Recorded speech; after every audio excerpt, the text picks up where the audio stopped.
Intel, their new LGA 1700, is it still new? I don't know. The 12th generation of Intel Newest, CPUs. current gen. Yeah, the current gen Intel 12th gen CPUs. They've had some issues. You've probably heard about it if you follow any tech forums. People are talking about it.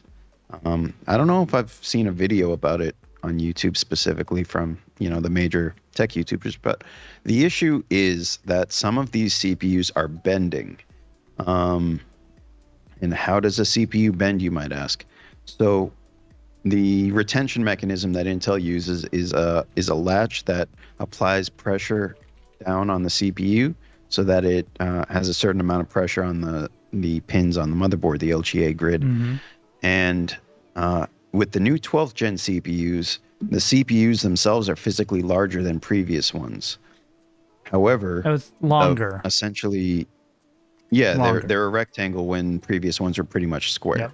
Yep. The pressure points on these CPUs, where the retention mechanism contacts the CPU, there's 2 points one on either side of the CPU's integrated heat spreader, and those are basically the points of contact.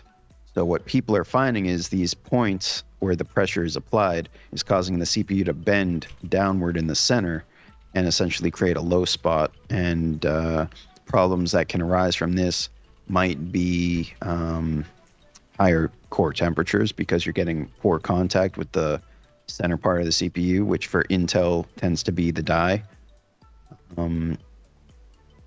And you might actually run into issues where you're getting poor contact with pins and therefore having issues with PCI Express devices, memory channels not fully being either stable or even functional. You might boot in with less RAM because that particular slot isn't actually making any contact with the CPU.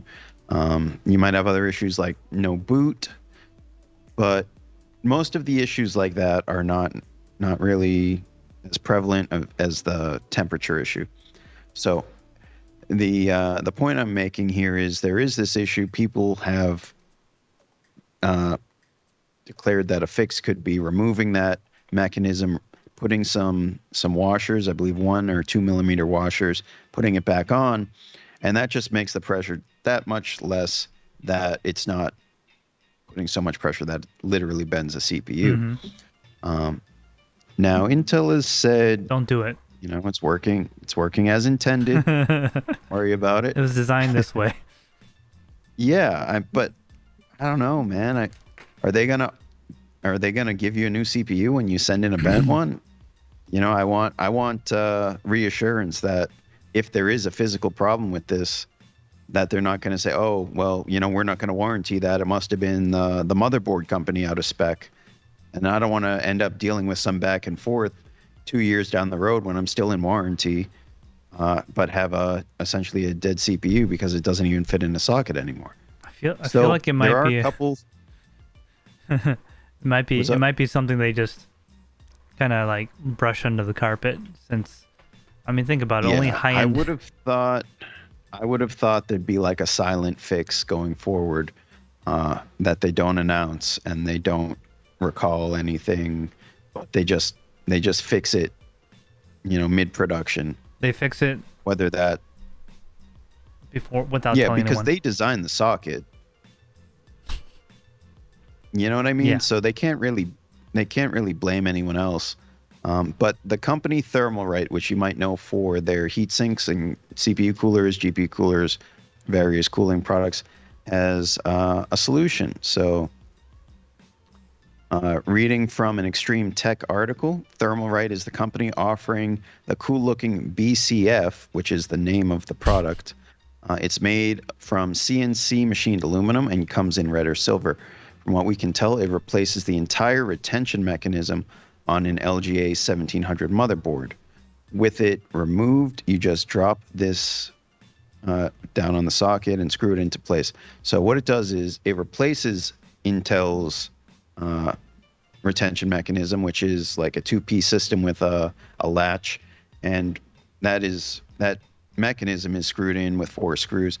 You remove that and you screw in this plate, which covers the IHS and makes contact essentially on the entire IHS for distributing even pressure across the CPU rather than those two high pressure points where it tends to bend. So there's no more lever? No more lever. This Ooh. screws on in place of the entire retention mechanism. Wow, that's going to be a pain in the butt to change the CPU. I guess if you're doing something that high end, you won't be changing it often. Well, 4 screws isn't that big of a deal. Yeah. You know, I mean, CPU coolers use 4 screws.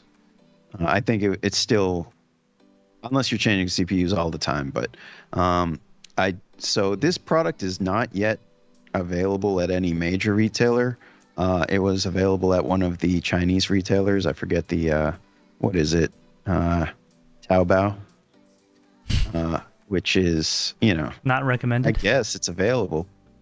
But yeah, it's not yet mainstream.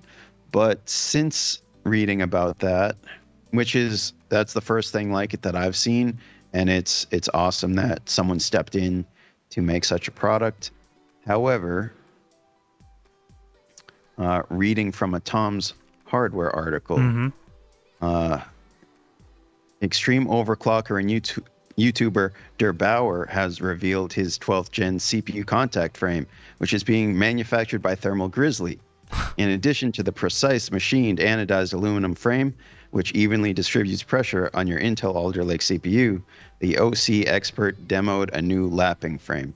This secondary frame can be used if you wish to ensure the CPU is perfectly flat when installed in the LGA 1700 sized contact frame on your motherboard.